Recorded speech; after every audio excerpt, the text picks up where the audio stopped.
درود پاک پڑھیے. درود پاک کی بڑی فضیلت ہے, بڑی برکت ہے, بڑی فضیلت ہے, بڑی ہی برکت ہے.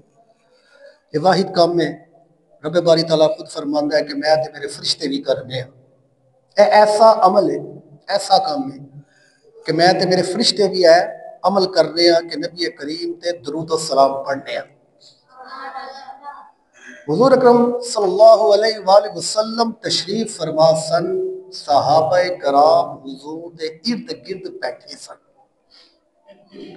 حضور دے چہرہ انور دی زیارت کر رہے سن, دیدار کر رہے سن. شمع رسالت دے پروانے حضور دے چہرے دی زیارت کر رہے سن. صحابہ فرماندے, حضرت ابو ہریرہ فرماندے کہ تھوڑی دیر کی ہوئی اسی ویکھیا ایک شہد دی مکھی آئی تے حضور دے ارد گرد گھومن لگ گئی, چکر لگا لگ گئی, پھرن لگ گئی. اسی ویکھن دے ساں کچھ دیر جدو چکر لگایا صحابہ کہندے نے سانو انج لگے جویں حضور نال او گلاں کرنے او شہد دی مکھی, سانو انج ہی لگے. جدو انی دیر ہوئی جو شہد دی مکھی گئی تے صحابہ کہہ لگے یا رسول اللہ فدا کا امی وابی ساڈے والدین تہاڈے تے قربان ہو جان. یا رسول اللہ دسو تے صحیح اے شہد دی مکھی کی کہن ڈئی سی, کی گلاں کرن ڈئی سی؟ تے حضور نے فرمایا صحابہ اے مینوں آئی مینوں دس رہی سی کہ یا رسول اللہ اے اللہ دے نبی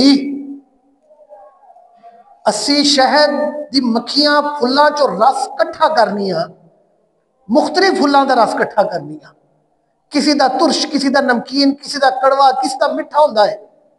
یا رسول اللہ جدو شہد دا رس کٹھا کر کے پھلاں دا رس کٹھا کر کے چھتے تے رکھنیاں تے جدو پچھلا پیر ہوندا ہے اللہ دے حکم نال تہاڈے تے درود پڑھنیاں, اس درود دے صدقے رب مٹھاس پیدا کرتا ہے.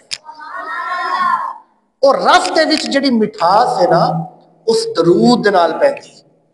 تے حضرات محترم اس سانو سبق دیتا گیا, سانو دسیا گیا کہ اے درود پاک دی کثرت کرو, درود پاک پڑھو, حد تو زیادہ پڑھو, بیٹھے ہو درود پڑھو, اٹھتے ہو درود پڑھو, چل دے پھر دے درود پاک پڑھو.